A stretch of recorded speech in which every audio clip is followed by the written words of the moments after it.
tayo ng patong dinuguan. Yan. Simple lang po yung ating ingredients. Gaya po ng sibuyas, bawang, laurel, paminta, suka, dugo. Ito na po yung ating simpleng pagluluto sa dinuguang patong.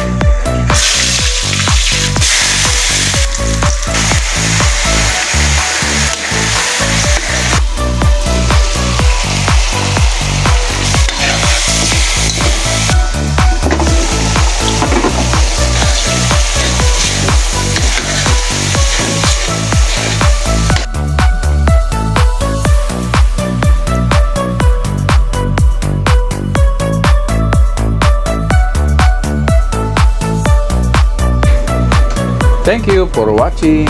Para po sa buong video, please visit my YouTube channel, type Chef Dar. Pakipollow na rin po. Like and share. God bless.